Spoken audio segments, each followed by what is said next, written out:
Hello tout le monde, aujourd'hui on se retrouve pour une vidéo où je vais vous parler de mes astuces entre guillemets pour éviter d'avoir tout le temps des envies de bouffe en fait, tout simplement. Parce que je me suis rendu compte que j'en avais toujours pas parlé et finalement c'est aussi c'est une partie assez importante du post-opératoire et donc voilà, je m'étais dit que ce serait sympa de vous parler de ça. Et donc si ça vous intéressait, la suite arrive maintenant. Donc tout d'abord, je voudrais revenir sur le fait que l'opération n'est pas un miracle, entre guillemets, c'est un traitement. Parce que l'obésité est une maladie et donc il faut traiter ça, mais ça n'enlève en rien les envies qu'on peut avoir, de toujours avoir plus envie de nourriture. Moi je sais que, en tout cas pour l'instant, je mange plus du tout de gras. Un, parce que ça me fait du mal au niveau de l'estomac parce que j'arrive pas à le digérer. Et deux, tout ce qui est chips, etc., je n'en mange plus parce que j'ai toujours envie de plus en fait. Et c'est ça aussi la maladie, c'est que on n'arrive pas à se contrôler. Je sais pas comment expliquer ça, voilà, c'est un peu bizarre. Donc du coup, moi je me souviens très bien que quand j'avais été passer tous mes entretiens entre guillemets pour savoir si j'étais apte à me faire opérer, j'ai été voir une psychologue qui m'a dit mais il va falloir que tu trouves d'autres occupations que la nourriture parce que malgré tout, la nourriture ça doit être partie de mon quotidien. Enfin, je veux dire, au-delà du fait de vouloir manger pour me nourrir, manger était une distraction, c'était une distraction et donc il faut, elle m'a dit il faudra que tu trouves quelque chose qui t'intéresse plus que la nourriture et que tu arrives à te détoxifier de ça parce que malgré tout, comme fumer, comme boire, pour un alcoolique je parle, comme toute addiction, quand on décide d'arrêter brutalement, parce que l'opération malgré tout c'est brutal, bien c'est difficile, il faut remplacer l'addiction par quelque chose d'autre. Ça n'a pas été évident. Le premier mois ça a été clairement difficile parce que déjà pendant 15 jours, pendant 10 jours plus ou moins j'ai mangé que la soupe parce qu'il y avait que le liquide qui passait et donc voilà, donc ouais, la soupe c'est très bien 1, 2, 3, 4 fois mais au bout d'une semaine il y en a, voilà, t'en as marre quoi. Même si c'était très bonne, voilà, c'était pas l'éclate. Et puis il y a le fait aussi que pendant le premier mois, j'ai presque pas bougé de chez moi à cause entre guillemets de l'opération. J'étais pas capable de bouger, j'avais mal au ventre, j'avais des cicatrices qui faisaient très mal. C'était la reconstruction, si je puis dire, de l'intérieur qui se faisait. Donc ne fût-ce que me lever pour aller aux toilettes, c'était atroce quoi. C'est comme si c'est la même douleur que quand vous faites du sport et que vous n'êtes pas habitué à faire du sport, vous avez des courbatures partout.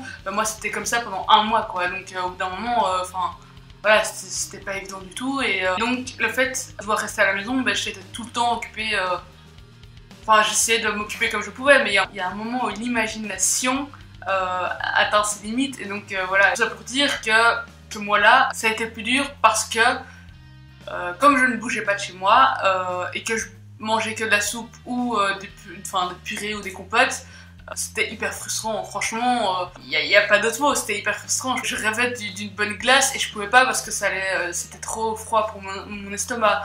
J'avais envie de chips, je ne pouvais pas parce que c'était trop irritant pour mon estomac. Enfin voilà, il y a plein de trucs qui n'allaient pas et donc au bout d'un moment tu te fais bon, qu'est-ce que je fais? Et donc voilà, j'ai essayé de trouver des alternatives à la bouffe, même si ça n'a pas été facile parce que oui, j'avais des envies et je pouvais pas les combler. C'était assez difficile à vivre.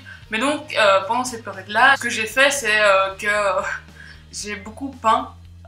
Je peins déjà depuis pas mal de temps.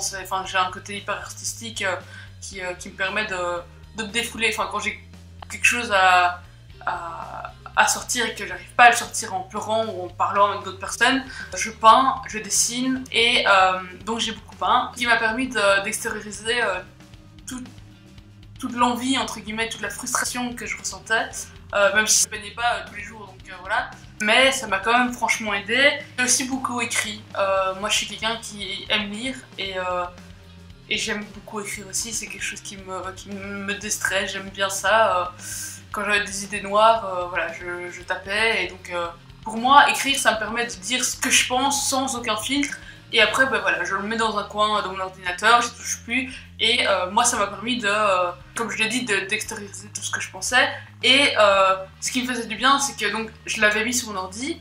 Et quand ça n'allait pas et que j'avais pas envie de peindre, je reprenais le texte et je rajoutais tout ce que je pensais. Et donc finalement, ça m'a fait un petit texte entre guillemets où chaque moment était marqué. Enfin, je sais pas comment expliquer, mais donc voilà, c'était assez marrant. Et ensuite, bah, j'ai beaucoup pleuré. Alors, oui, bon, c'est un peu nul de dire ça, j'en ai bien conscience, mais franchement, pleurer, ça m'a énormément aidé parce que ça me permettait d'expulser tout ce que je pensais. Et donc voilà, même si j'ai pas pleuré tout le temps, je veux dire, je crois que enfin, pendant le premier mois, je crois que j'ai pleuré 3-4 fois, mais voilà, c'était des grosses crises où franchement, pendant toute une journée, il fallait plus me parler, j'étais en mode, je suis en grosse déprime, ça va pas aller, pourquoi j'ai fait cette opération? Mais oui, pleurer, ça m'a vraiment fait du bien. Et ensuite, quand j'ai pu remanger plus solide, entre guillemets, j'ai vraiment essayé de chercher dans les aliments que je pouvais manger du plaisir. Chose que je faisais plus depuis très longtemps parce que la malbouffe, même si c'est très bon, je prenais pas plus de plaisir que ça. Dans le sens où je savais que je prenais du poids à côté, donc c'était un peu chiant, mais en même temps je pouvais pas m'en empêcher. Donc voilà, c'était un besoin que je devais combler, mais qui me satisfaisait pas autant que ce que j'ai maintenant. Et ça c'est vraiment génial, c'est que l'opération m'a permis de découvrir de nouvelles saveurs. Et donc voilà, j'ai vraiment appris à trouver dans les aliments que je peux manger du plaisir, et ça m'aide énormément au niveau de la frustration parce que j'en ai beaucoup moins. Même au niveau des boissons, je veux dire, au début je buvais avec de l'eau, maintenant j'essaie de trouver des eaux aromatisées ou quand j'ai vraiment envie d'un truc sucré, je prends genre de l'oasis et je le dilue avec de l'eau. Enfin voilà, j'essaie toujours d'alterner, mais j'arrive toujours maintenant à trouver des alternatives plus healthy entre guillemets. Et donc voilà, les aliments m'aident beaucoup. Ensuite, une autre alternative que j'ai trouvée aux envies entre guillemets, c'est de faire du sport. Ça peut paraître tout con, j'en ai bien conscience, mais faire du sport m'aide énormément à extérioriser. Encore une fois, vous allez dire ouais, mais extérioriser beaucoup quand même. Oui, mais c'est ça. Toute la frustration que j'ai en moi, même si j'en ai pas tellement en fait. Oh doudou, mon bébé, mon nounou. Et alors, tu vas faire dodo? Et donc ça me permet vraiment de me défouler, que ce soit physiquement et psychologiquement, parce que ça me demande un effort. Donc du coup, quand j'y vais, je sais que quand je sors, je vais passer une bonne nuit, parce que ça libère les endorphines, et donc c'est top. Et deux, je sais que le lendemain, quand je vais me peser, j'aurais perdu du poids, donc du coup ça me satisfait. Et donc j'ai plus autant envie de nourriture parce que j'ai tellement peur de reprendre du poids que quand je vais faire mon sport, ça me permet de tilt et de me dire ah non en fait tu manges pas parce que sinon tu vas prendre ce que t'as perdu et donc ce serait ridicule quoi. Donc voilà, c'est un petit truc qui m'aide beaucoup. Alors bon, je sais que c'est un peu ridicule et que je devrais pas penser comme ça, mais moi ça m'aide beaucoup, donc voilà. Ensuite, un autre truc qui m'a beaucoup aidé, c'est YouTube. Ça peut paraître bateau, ça peut paraître très con, mais moi ça m'aide beaucoup dans le sens où je m'investis, je passe du temps à monter des vidéos, à me filmer, à trouver des idées de vidéos. Je suis désolée pour la luminosité d'ailleurs, voilà. Et donc du coup ça me permet de penser à autre chose et de m'investir dans autre chose, donc du coup ça me donne moins envie de manger et donc du coup ouais c'est positif. Mais sinon si tous les trucs que je viens de dire bah j'ai pas envie ou j'ai la flemme ou voilà j'ai envie de changer, ce que je fais beaucoup c'est je prends l'appareil photo et je décide d'aller faire des photos. Ça c'est quelque chose, c'est pas nouveau, je fais ça depuis très longtemps parce que bah, voilà, la photo c'est ma vie. Voilà. Ceux qui me connaissent vraiment savent que pour moi la photo c'est quelque chose qui a une grande place dans ma vie.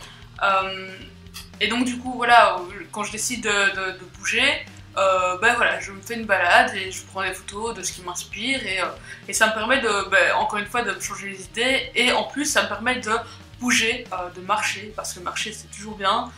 J'essaye au maximum de marcher maintenant, mais voilà, quand j'ai un peu la flemme et tout, ben voilà, je me dis pourquoi pas, et donc je prends un appareil photo et je vais me faire 1 heure de promenade, et ça me fait du bien, ça me permet de penser à autre chose et de me libérer l'esprit entre guillemets, donc voilà. Voilà, la vidéo est terminée, j'ai essayé de faire court, j'ai essayé de tenir compte des commentaires que j'ai reçus par rapport aux vidéos un peu trop longues, j'en ai bien conscience, je sais, voilà, j'essaye de travailler là-dessus, mais c'est pas évident. Mais donc voilà, j'espère qu'elle vous aura plu. Si c'est le cas, n'hésitez pas à vous abonner, à aimer la vidéo, et puis à la partager, voilà en fait, c'est tout. Sur ce, de l'amour, et puis bye!